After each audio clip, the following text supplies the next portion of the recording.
हमारी तरफ से आप सभी को प्रणाम। प्रणाम। मेरा नाम रीना। मेरा नाम सीमा।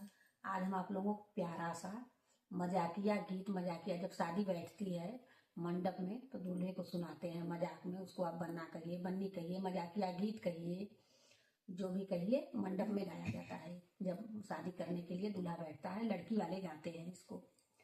हम तो हसे पूछीला दुल्हे आला बेलवा हो, हम तो हसे पूछीला दुल्हे आला बेलवा हो, पापा तो हार दुल्हे काहे नाही अइना हो, पापा तो हार दुल्हे काहे नाही अइना हो, काम कहाँ सासुला जे का बतिया हो, काम कहाँ सासुला जे का बतिया हो, मम्मी के हमरे सासू बेटवा जनम ना हो, मम्मी के हमरे सासू बेटवा जनम ना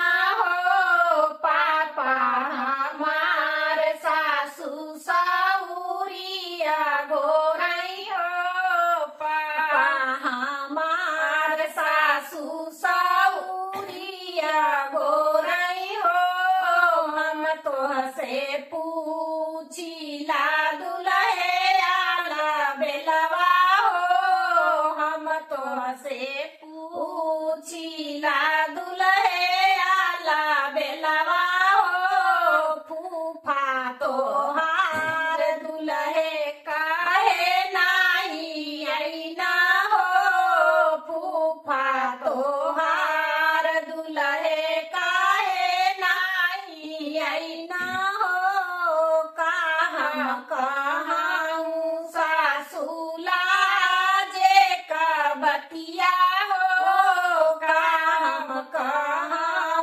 सासुला जे का बतिया हो, बुआ के हमरे सासू बेटिया जनमनी हो, बुआ के हमरे सासू बेटिया जनमनी हो, फूफा हमार सासू सौरिया गोरई हो, फूफा हमार सासू सौरिया गोरई हो, मैं तो हसे पूछीला दुल्हे आला बेलवा हो, मैं तो हसे पूछीला दुल्हे आला बेलवा हो, जीजा तो हार दुल्हे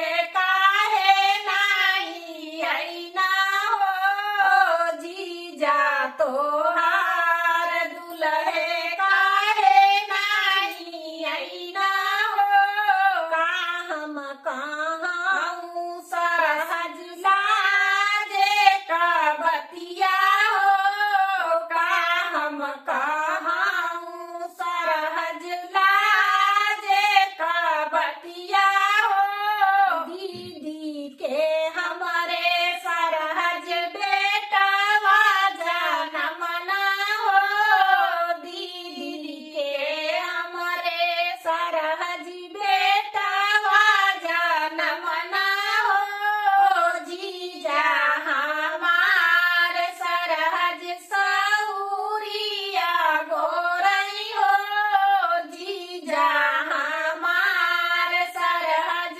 सौरिया गोरई हो, मैं तो हसे पूछीला दुल्हे आला बेलवा हो, मैं तो हसे पूछीला दुल्हे आला बेलवा हो।